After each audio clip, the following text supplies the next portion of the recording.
Oi pessoal, tudo bem? A gente voltou para mais uma aula de dinâmica e a gente vai falar hoje mais um pouco sobre força de atrito. Só que hoje a gente vai dar uma atenção para força de atrito dinâmico. Lembra que força de atrito dinâmico é quando tem um deslizamento, um escorregamento entre as superfícies, como por exemplo uma pessoa andando de esqui. Existe um deslizamento, um escorregamento entre o esqui e a neve, tá certo? Mesma coisa a pessoa patinando no gelo, mesma coisa quando você vai acender um fósforo e risca o fósforo na caixinha e várias outras situações do nosso dia a dia que a gente vai ver bem direitinho durante essa aula, tá certo? Então vamos lá, vamos começar. Só relembrando então uma situação que a gente conversou na aula passada, quando a gente falou sobre força de atrito estático e força de atrito dinâmico. O que era cada uma delas mesmo, lembra? Bom, a força de atrito estático é quando não tem deslizamento entre as superfícies, que é o caso, por exemplo, de uma pessoa andando, tá certo? E o que a gente vai tratar hoje, que é a força de atrito dinâmico, que é quando a gente tem um deslizamento, um escorregamento entre as superfícies, entre os dois materiais, entre os dois corpos. Como, por exemplo, quando a gente vai acender um fósforo e risca ele ali na caixinha, o caso do esqui, enfim, situações que eu citei para você ali no início da aula e vou citar também no decorrer aí do que a gente vai estudar, tudo bem? Bom, vamos relembrar os fatores que influenciam na força de atrito, só que, claro, agora a gente vai falar sobre uma situação onde tem deslizamento, tá certo? Se o deslizamento é para a direita, a gente já sabe que a força de atrito é para a esquerda, porque a gente aprendeu na aula passada que o sentido da força de atrito, que está representado aqui, é sempre o sentido oposto ao deslizamento quando acontece ou a tendência de deslizamento, tudo bem? E por isso que a gente sabe que se o deslizamento é para a direita, a força de atrito que atua no corpo só pode ser para a esquerda. E, da mesma forma que a gente viu na aula passada, um dos fatores que influenciam é o chamado coeficiente de atrito. Da mesma forma que lá a gente tinha o coeficiente de atrito estático, agora a gente tem o coeficiente de atrito dinâmico. E uma coisa muito importante da gente saber, que é determinada experimentalmente, é o seguinte, que o coeficiente de atrito estático é sempre maior que o coeficiente de atrito dinâmico. Conclusão que a gente tira, é muito mais difícil fazer o movimento começar. Por quê? Porque o coeficiente de atrito estático é sempre maior do que o coeficiente de atrito dinâmico. E da mesma forma que a gente viu na aula passada, um outro fator que influencia na força de atrito é a chamada força normal, que está representada para você ali na figura. A gente sabe que é sempre uma força perpendicular à superfície e saindo da mesma, tá certo? E lembrando que a influência da força normal está relacionada à força de compressão, porque quanto maior for a força de compressão, mais próximas as moléculas vão ficar, maior vai ser a interação eletromagnética entre elas, portanto, a gente tem uma força de atrito maior.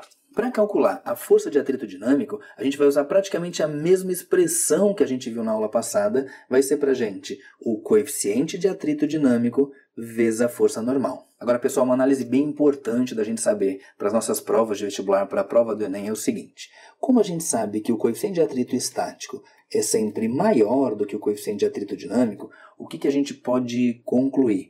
Que se a gente for comparar a força de atrito estático máxima e a força de atrito dinâmico, a gente vai ter sempre a seguinte análise. Olha só, como o valor do coeficiente dinâmico é menor do que o coeficiente estático, a força de atrito dinâmico vai ser sempre menor do que a força de atrito estático máxima, tá certo?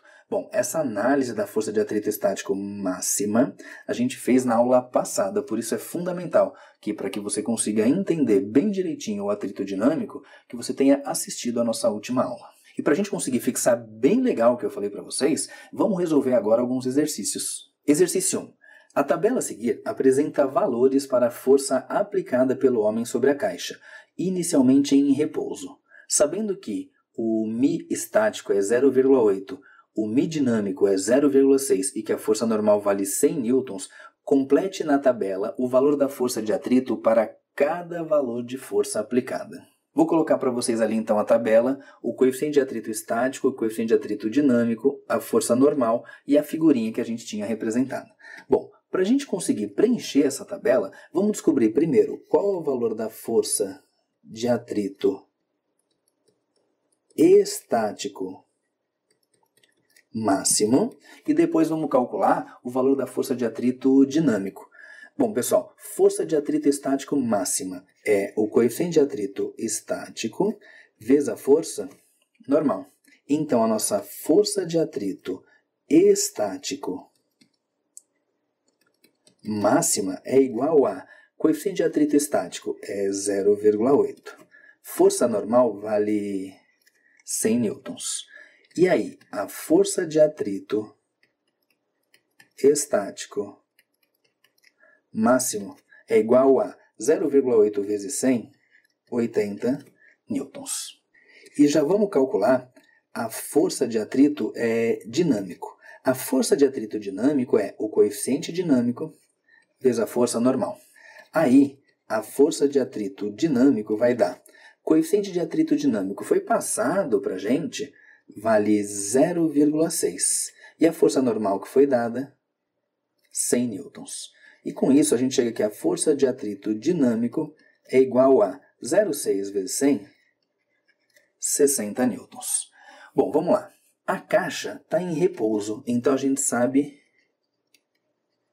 que na condição de repouso eu tenho o quê? Tenho que a força resultante é igual a zero. Então, se eu estou aplicando uma força de 20 newtons, significa para a gente que a força de atrito tem que ser obrigatoriamente igual a 20 newtons. Poxa, Coelho, mas espera aí. Você não calculou que a força de atrito estático é 80 newtons? Não, né, pessoal? A força de atrito estático máxima é 80 newtons. Ou seja, enquanto não chegar em 80, para o corpo permanecer em repouso, ou seja, para a minha força resultante permanecer igual a zero, a força aplicada vai ter o mesmo valor da força de atrito.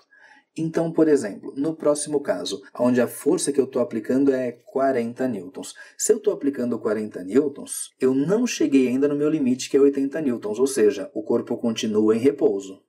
Para ele estar em repouso, a resultante é zero. Então, se a força aplicada é 40 newtons, o atrito também vai ser 40 newtons. Próximo caso, agora eu vou aplicar uma força de 80 newtons na caixa. Bom, ainda é possível ter uma força de atrito estático igual a 80 newtons. Então, se eu apliquei 80 newtons, a força de atrito para que a resultante seja zero, ou seja, para que ele continue em repouso, também vai ser 80 newtons. E lembra o que a gente viu na aula passada, né? Nessa condição aqui, como é a minha força de atrito máxima possível, quer dizer que o corpo está quase entrando em movimento. Se a força passar um pouquinho de 80, ele vai entrar em movimento. Então, aqui ainda é repouso, e a situação, como ele está quase entrando em movimento, que a gente diz que é a iminência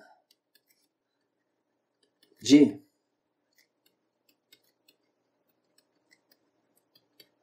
movimento. Iminência de movimento, como eu te falei, é quase entrando em movimento, mas ele ainda está em repouso.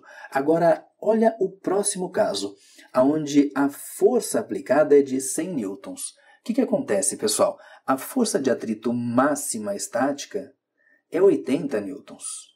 Ou seja, a força de atrito máximo, o máximo que eu consigo resistir é 80. Se eu vou aplicar 100, quer dizer que a força para a direita é maior que a para a esquerda. Então, nesse caso aqui, eu posso dizer que a força resultante ela não é mais zero, ela é diferente de zero.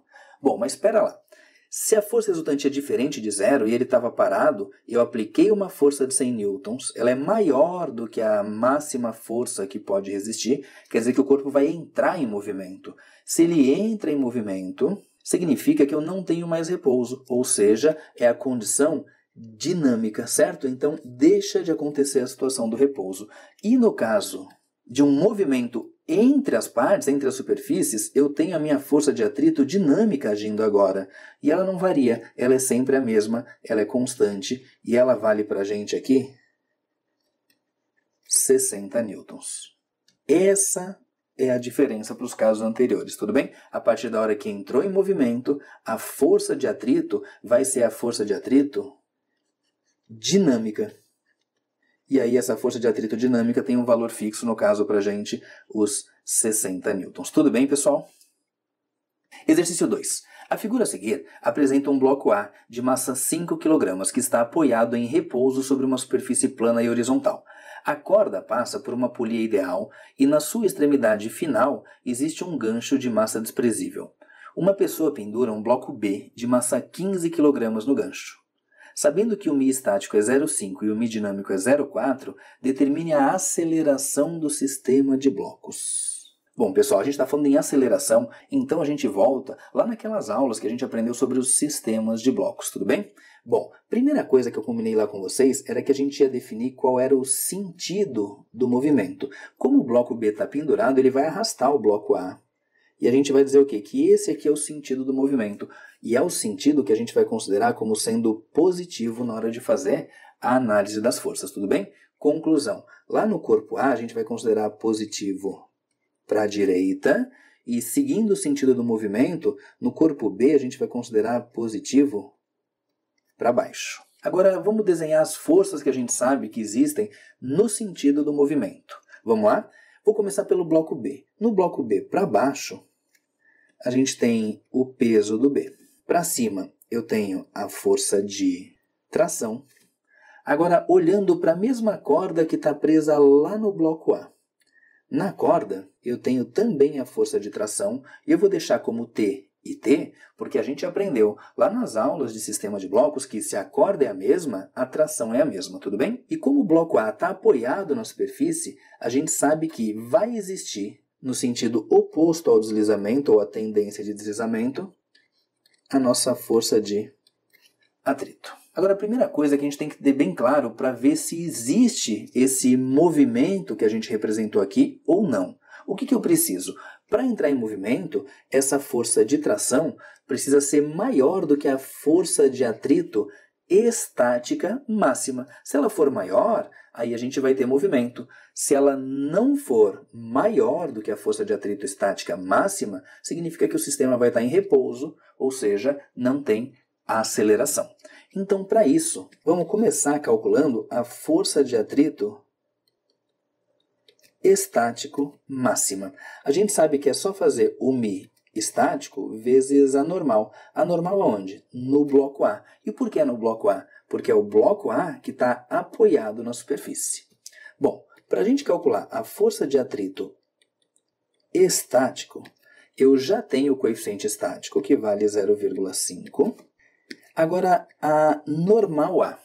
Se a gente olhar lá para o bloco A e desenhar as forças peso do bloco A e normal do bloco A, a gente chega à seguinte conclusão. Como eu só tenho uma força para cima e uma para baixo, e a gente está considerando a situação de repouso na vertical, porque se acontecer movimento é na horizontal, só me resta uma conclusão, que a normal A é para a gente o peso de A. Então vamos fazer o seguinte, vamos calcular o peso de A aqui em separado. Massa do A foi dado para a gente que ela vale 5 kg, vezes a gravidade, que é 10, e aí a gente chega que o peso do A é igual a 50 newtons. E como a normal A tem o mesmo valor do peso do A, eu vou colocar para vocês aqui 50. Com isso, a gente chega que a força de atrito estático máxima é igual a 0,5 vezes 50, 25 newtons. Agora, pessoal, concentra aqui comigo, olha só. Esse é o máximo de força de atrito que eu vou ter. Para a gente saber se entra em movimento ou não, vamos calcular a tração, caso o sistema estivesse em repouso. Bom, a tração a gente não acha ela aqui no bloco A, a gente pode achar ela lá no bloco B. No bloco B, o que eu posso dizer? Que se o sistema está parado, eu sei que a força resultante tem que dar 0. Para a resultante dar 0, eu só tenho uma alternativa, né? Que a força que está para cima tem o mesmo valor da força que está para baixo. Então, eu tenho que tração é igual ao peso do bloco B. Para a gente poder achar essa força de tração, o que a gente vai fazer? A gente vai calcular aqui em separado o peso do bloco B. Vamos lá? Peso do bloco B é a massa do B vezes a gravidade. O peso do bloco B é igual a massa do bloco B foi dada 15 kg e a gravidade é 10. Com isso, pessoal, a gente acha que o peso do bloco B é 150 newtons. Conclusão, como a tração é igual ao peso do B, ela vale 150 newtons. Esse é o valor da força de tração. Agora eu queria que você olhasse lá para a figura e me ajudasse, por favor. Olha só, a tração vale 150 e a força de atrito máxima é 25. Então, peraí, se eu estou puxando com 150 para a direita, mas a força de atrito máxima é 25, significa o quê? Que o sistema vai entrar em movimento e a força de atrito que vai agir ali não é a força de atrito estático. Vai ser para a gente a força de atrito dinâmico, e é em função do atrito dinâmico que a gente vai fazer os cálculos nesse exercício, tudo bem? Eu só vou então limpar um pouco a tela para vocês para a gente poder desenvolver esses cálculos. Bom, então a gente já definiu que vai acontecer movimento, o atrito vai ser o atrito dinâmico, o sentido do movimento a gente já definiu, que é esse que está representado aqui, que é o que define para a gente qual é o sentido das forças que são consideradas positivas e as que são consideradas negativas. Lá no bloco A vai ser positivo o que estiver para a direita, logicamente é negativo o que está para a esquerda. E lá no bloco B vai ser positivo o que está para baixo, logicamente negativo o que está para cima. Agora a gente vai resolver o problema exatamente como a gente fazia lá nas aulas de sistemas de blocos. Então eu vou começar aqui com vocês com o bloco A. Vamos lá, como positivo é quem está para a direita, vai ficar assim, ó, força resultante é igual a M vezes A. Resultante, então, é mais T menos força de atrito. Então, fica T menos o FAT, só lembrando que é o FAT dinâmico, porque a gente já concluiu que o sistema vai entrar em movimento. É igual a massa vezes aceleração. Bom, como eu estou falando do bloco A, vai ser para a gente a massa do A vezes a aceleração. Vamos lá no bloco B.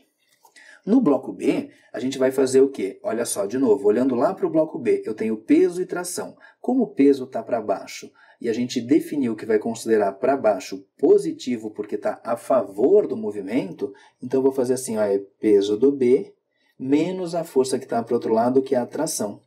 É igual a massa do B vezes a aceleração.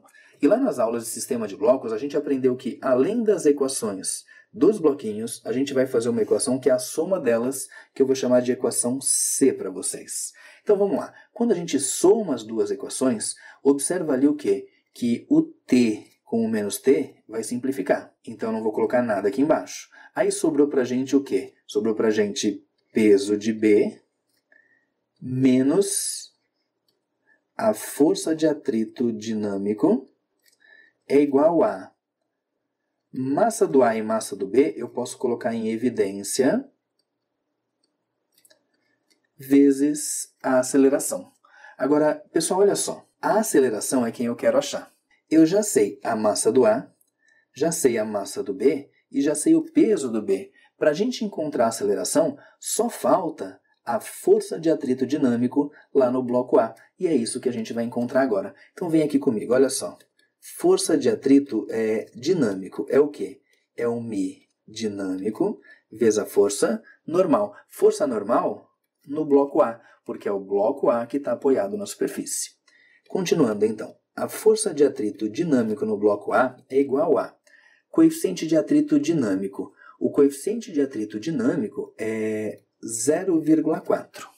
Força normal no bloco A. Vamos dar uma olhada lá no bloco A e fazer da mesma forma como a gente já fez antes. No bloco A, eu tenho o peso do A para baixo e tenho a normal no bloco A para cima. Como o movimento é horizontal, na vertical aqui no bloco A eu não tenho movimento nenhum, ou seja, a única condição para não ter movimento é que a força que está para cima tenha o mesmo valor da força que está para baixo. Ou seja, no lugar da normal do A, eu vou colocar o peso do bloco A, que a gente já calculou que vale 50 newtons. Então eu vou escrever para vocês aqui 50 newtons.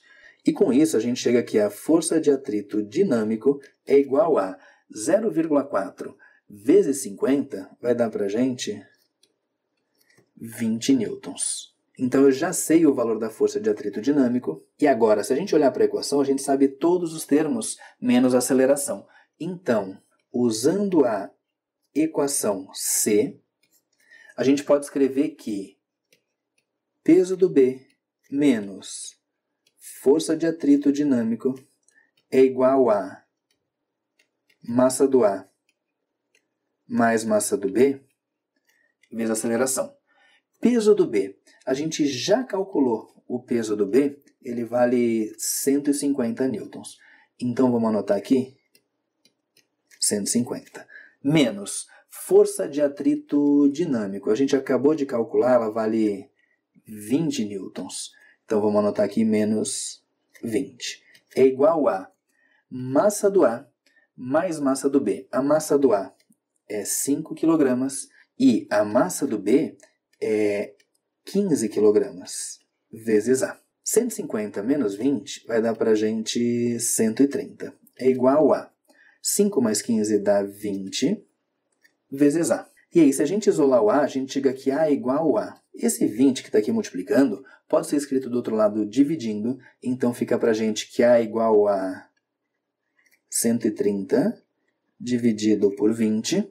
E aí a gente chega que a aceleração do conjunto é igual a... Simplifica 0 com 0, vai dar 13 dividido por 2, 6,5 metros por segundo ao quadrado. E essa é a resposta que a gente estava procurando. É a aceleração do sistema de blocos. Pessoal, você percebeu que esse exercício exigiu um monte de conhecimento de você, normal mesmo, mas você tem que enxergar isso como uma grande oportunidade, porque é aí que teu concorrente vai errar e é aí que você vai fazer a diferença para ele, tá certo? Bom, mas antes de encerrar a aula, deixa eu te fazer uma pergunta bem importante.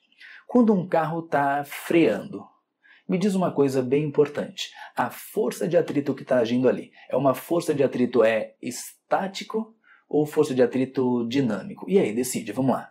O que você acha? Bom, depende na verdade. Por quê? Porque se o carro estiver freando sem travar as rodas, o que acontece é o quê? A roda está girando, mas o carro está freando. Não está tendo um derrapamento, não está tendo um deslizamento entre as superfícies. Então é considerado atrito estático, tudo bem? Agora, se o motorista travar as rodas, se a roda travar e escorregar sobre o solo, aí sim está tendo um deslizamento entre as superfícies e a gente chama esse atrito de atrito dinâmico, tudo bem? E aí vamos lembrar uma aplicação muito, mas muito importante, que é a questão dos freios ABS. Qual é a grande vantagem de um freio ABS? No freio ABS, você pisa no freio e a roda não trava. E aí, mas qual que é a vantagem da roda não travar? É só não gastar pneu? Não, não é não. O que acontece é o seguinte, quando você pisa e a roda não trava, você está tendo o quê? Atrito estático. E a gente aprendeu na aula de hoje o quê? Que o atrito estático ele é sempre maior do que o atrito dinâmico por causa do coeficiente de atrito. Então pensa comigo, olha só. Se o atrito estático é sempre maior, quando não tem deslizamento, escorregamento entre o pneu e o solo, o carro vai parar antes. Então essa é a grande vantagem do sistema de freio ABS, tá certo? Bom, pessoal, espero que vocês tenham gostado. A gente se vê na próxima aula, tá bom? Tchau e até lá.